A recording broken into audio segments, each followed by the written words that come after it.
Good morning everyone, welcome back to our channel to a new blog. তো এখন বাজে হচ্ছে 9:30। আর এই শীতের সময় না বেলকনির এই রোদটা দাঁড়াতে খুব ভালো লাগে। তো আজকে সকাল সকাল রেডি হয়ে এই বেলকনিতে এসে একটু বসে আছি, কারণ ঘরে বীভৎস ঠান্ডা, ঘরে বসাই যাচ্ছে না, হাত পা পুরো ঠান্ডা হয়ে যাচ্ছে। তার জন্য যতক্ষণ রোদ আছে ততক্ষণ একটু রোদে এসে দাঁড়াই।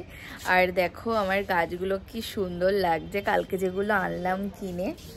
তো এখনও ব্রেকফাস্ট হয়নি, ব্রেকফাস্ট করব, তারপরে ক্লাস আছে, ক্লাসেতেও জয়েন করতে হবে। তো প্লিজ ভিডিওটাকে এন্ড অবধি দেখো। আই হোপ আজকে ব্রেকটা তোমাদের খুব খুব ভালো লাগবে। তো চলো দিনটাকে স্টার্ট করা যাক। এখন বাজে হচ্ছে ওই 12:15 মতো। তো ওয়ার্কআউট করে তারপরে ভিডিওটাকে আপলোড করি। আর এখন তোমরা তো সবাই জানোই যে আমি ওই 11:30টার সময় ডেইলি ভিডিও আপলোড করি। তো ভিডিও আপলোড করে ব্রেকফাস্ট করে কিছুক্ষণ রোদে দাঁড়ালাম। রোদে দাঁড়ালে না একদমই টাইম বোঝা যায় না, কোথা থেকে যে টাইম চলে যায়। আর ঘরেও আসতে ইচ্ছে করে না, এত ঠান্ডা ঘরে। তো এসে আমি কাটাকাটি করে রান্নাটাকে বসিয়ে দিয়েছি। আর আজকে সোমবার, আমাদের ভেজ। আজকে করবো হচ্ছে ডাল। আর সেদিনকে যে বেগুন পোস্ত করেছিলাম তো ও খুব ভালো খেয়েছিল, তো তার জন্য কালকে বাজার থেকে আমার লম্বা লম্বা টাইপের বেগুন নিয়ে এসেছি, কিন্তু সেদিনকের ওই বেগুনগুলো পাইনি, ওর থেকে ছোট সাইজের বেগুন পেয়েছি। তো আজকে করব হচ্ছে বেগুন পোস্ত, আর সাথে করব শাক ভাজা। দেখি আর কি করি, এখনো ডিসাইড করিনি। তো আগে বেগুন পোস্তটাকে বসিয়ে দিই, অলরেডি সমস্ত কিছুই হয়ে গেছে। কড়াই বসিয়ে দিয়েছি, এখানে বেগুনটাকে নুন হলুদ আর একটু চিনি দিয়ে মাখিয়ে নিয়েছি। আর এখানে এই পোস্ত বেশি আর একটু সরষে আর লঙ্কা একসাথে পেস্ট করে নিয়েছি। আর সর্ষের তেল দিয়ে দিয়েছি। রান্নাটা না পুরো সর্ষের তেলেই হবে, তাহলেই টেস্টটা আসবে। এবার বেগুনগুলোকে দিয়ে দেবো, এক এক করে সব ভেজে নেব।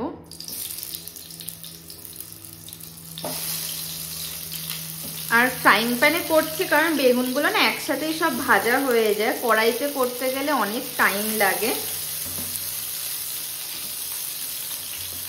আর দেখো বেগুনগুলো ভালো লাল করে দুপিটি ভেজে নিয়েছি। এবার বেগুনগুলোকে তুলে নেব। আর দেখো বেগুনগুলোকে তুলে নিয়েছি, আর এখানে একটু তেলও দিয়ে দিয়েছি। এবার দেব হচ্ছে সর্ষে আর পোস্ত আর লঙ্কার পেস্টটা। আর এর মধ্যে আমি হলুদ গুঁড়ো আর একটু লবণও দিয়ে দিয়েছি। এবার ভালো করে কষিয়ে নেব মশলাটাকে।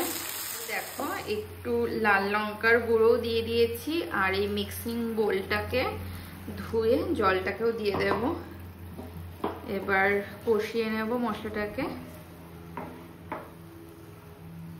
আর দেখো এখানে আমি ধনেপাতা কেটে রেখেছি, একটু ধনেপাতা দিয়ে দেব, আর বাকিটা পরে দেখো। মশলাটা কি সুন্দর ভাজা হয়ে গেছে, তেলও ছেড়ে দিয়েছে। এবার দেব হচ্ছে জল, বেশি দেব না কারণ ঝোলঝোলে করবো না, মাখা মাখা করব, যাতে বেগুনগুলো এর মধ্যে একটু সেদ্ধ হয়ে যায়, ব্যাস, আর দেব না। এবার এই ভেজে রাখা বেগুনগুলো এক এক করে দিয়ে দেব। আর আমি কটা না কাঁচা লঙ্কাও দিয়ে দিয়েছি, যদি ঝালটা কম হয় তার জন্য।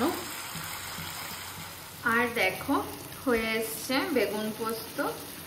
আর পাশ দিয়ে দেখো তেলও ছেড়ে দিয়েছে, যখন দেখবে পাশ দিয়ে তেল ছেড়ে দিয়েছে তখনই এটাকে নামিয়ে নেব। আর বেগুনগুলো খুব ভালো মতো সফট হয়ে গেছে। আমি যেটুখানি ধনেপাতা বেঁচেছিল ওটাও আমি দিয়ে দিয়েছিলাম। আর এইদিকে দেখো শাক বসিয়ে দিয়েছি, লাল শাক ভাজা। আর ভাতটাকে অলরেডি বসিয়ে দিয়েছি। এইদিকে ডালও হয়ে গেছে। আর এটা হলেই হয়ে গেছে রান্না করার। এখন বাজে হচ্ছে 1:30। আজকে অনেকটাই লেট হয়ে গেল, এখনো ঘরদরও গোছানো হয়নি, বাইরে বালিশগুলো রয়েছে। আর আজকে না রোদটা সেইভাবে ওঠেও নি, তাও বালিশগুলো রোদে দিয়েছি। যা ওই হালকা রোদ উঠেছে তাতে যা হালকা একটু গরম হবে। আজকে তো মনে হচ্ছে খুব ঠান্ডা পড়বে। তো এখন ঘরটাকে পরিষ্কার করে স্নান দান করার, আর ততক্ষণে ও চলে আসবে। ও বললো আজকে 2:30 বাজবে ওর আসতে। এখন বাজে হচ্ছে ওই 2টো। তো সবে স্নান দান করে আসলাম। আর আজকে কি বিভৎস ঠান্ডা লাগছে। একে তো রোদ নেই, মানে হালকা রোদ আছে, বাট রোদের কোনো তাপ নেই। মনে তো হচ্ছে আজকে বিভৎস ঠান্ডা পড়বে। এই কদিন ধরেই খুবই ঠান্ডা পড়ছে, মানে আমাদের ঘরে না ঠিক ঠান্ডাটা বোঝা যায় না, কিন্তু বাইরে বের হলে বোঝা যায় যে কতটা পরিমাণে ঠান্ডা। তো এবার দেখা যাক যে ও কখন আসে লাঞ্চ করতে। তো আসলে লাঞ্চ করে নেব। তো এখন লাঞ্চ করে নেব। আছে হচ্ছে ভাত, এখানে রয়েছে ডাল, বেগুন পোস্ত, লাল শাক ভাজা আর স্যালাড, গন্ধরাজ লেবু। তো এবার লাঞ্চ করে নেব। এখন বাজে হচ্ছে 8:30 মতো। তো ও আসলো ডিউটি দিয়ে, আর ও গেল স্নান করতে। আজকে গরম জল করে দিলাম, নয়তো মানে একদিনও গরম জল নেয় না। আর এই রাত্রেবেলা এত ঠান্ডা থাকে যে ওই জলে স্নান করা যায় না। তো আজকে আমি জোর করেই গরম জল করে দিলাম। আর হচ্ছে ওর আজকে আসতে অনেকটাই লেট হলো। তো বিকেল থেকে অনেক কাজ করেছি, প্রচুর জামা প্যান্ট হয়েছিল, সেগুলোকে গোছালাম। তারপরে একটা বই নিয়ে বসেছিলাম, মানে বইটা পড়ছিলাম। তারপরে এখন আসলাম রান্নাঘরে। এখন করব হচ্ছে কফি। ও বললো কফি খাবে। আর আজকে রাত্রে বানাবো হচ্ছে উইন্টার স্পেশাল খিচুড়ি, মানে শীতের সব সবজি দিয়ে খিচুড়ি বানাবো। তো এইদিকে মানে এখন হচ্ছে কফির দুধটাকে গরম বসাবো, আর সবজি টবজি মোটামুটি কাটা হয়ে গেছে, সাইডে বসিয়ে দেবো, তাড়াতাড়ি হয়ে যাবে, বেশিক্ষণ লাগবে না। দেখো কফির দুধটা ফুটছে, আর এখানে খিচুড়ির জন্য সমস্ত সবজি কেটে নিয়েছি। এখানে চাল ডাল হচ্ছে ধুয়ে নিয়েছি, আর এখানে হচ্ছে তেলের মধ্যে ফোড়ন দিয়ে দিয়েছি, দিয়ে একটা শুকনো লঙ্কা দিয়ে দিয়েছি, ভাজা হোক শুকনো লঙ্কাটা। আর এদিকে দুধটা ফুটে আসলে কফিটা করে নেব। মানে ভাজাটা হচ্ছে হোক, ঢাকা দিয়ে দিয়েছি যাতে সেদ্ধ হয়ে যাবে। আমার কফি হয়ে গেছে, আর ও চলে এসছে স্নান দান করে।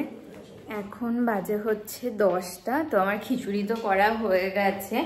আর এত লেট, মানে খিচুড়ি হয়ে গেছে অনেকক্ষণ আগে, এত লেট হলো কারণ বাড়িতে মার সাথে কথা বলছিলাম। তো এখন যাবো, গিয়ে ডিনার করে নেবো। অনেকটাই লেট হয়ে গেল, ভেবেছিলাম যে তাড়াতাড়ি খেয়ে নেবো, কথা বলতে গিয়ে মানে গিয়েই লেট হয়ে গেল এত। তো যাই গিয়ে ডিনার করে নিই।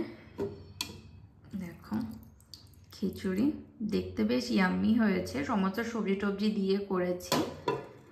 যাই গিয়ে খেয়ে নিই। তো এখন ডিনার করে নেবো। আজকে হচ্ছে উইন্টার স্পেশাল খিচুড়ি, সাথে দুপুরবেলার বেগুনটাও আছে, আর রয়েছে ঘি।